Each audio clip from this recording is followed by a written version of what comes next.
ఇప్పుడు నేను ఒక బ్లడ్ టెస్ట్ గురించి చెప్తాను. చాలా క్రూషియల్ బ్లడ్ టెస్ట్ అది.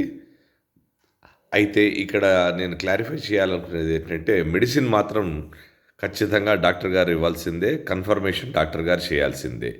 ఇది బ్లడ్ టెస్ట్ మాత్రమే. కేవలం బ్లడ్ టెస్ట్ చేసి రిజల్ట్ మాత్రమే చెప్పగలుగుతాము. కన్ఫర్మేషను అనేది డాక్టర్ గారు ఇవ్వాలి. మందులు డాక్టర్ గారు ఇవ్వాలి. ఆ టెస్ట్ ఏంటంటే ట్రోపోనిన్ ఐ. ట్రోపోనిన్ ఐ అనేది ఒక ప్రోటీన్. హార్ట్‌లో ఉండే ప్రోటీన్.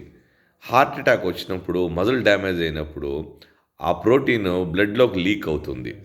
అది 3-6 అవర్స్ మధ్యలో రైజ్ అవుతుంది. ఆ రైజ్ అయినప్పుడు మనం బ్లడ్ టెస్ట్ చేస్తే దాని యొక్క ఎలివేటెడ్ లెవెల్స్ అనేవి తెలుస్తాయి.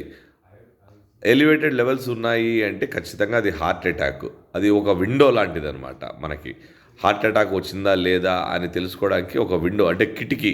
కిటికీ ద్వారా తొంగి చూస్తే మనకేం తెలుస్తుంది? లోపల ఉన్నది మొత్తం తెలుస్తుంది. అలాంటి బ్లడ్ టెస్ట్ ఈ ట్రోపోనిన్ ఐ. సో, ఇది ఏం చేస్తుందంటే మనకి గోల్డెన్ అవర్స్‌ని సేవ్ చేస్తుంది. పేషెంట్‌కి వచ్చింది హార్ట్ అటాకా? గ్యాస్ట్రిక్ ప్రాబ్లమా? అనే డైలమా నుంచి బయటపడడానికి troponin is the best thing. So, get tested, get treated with the doctor help.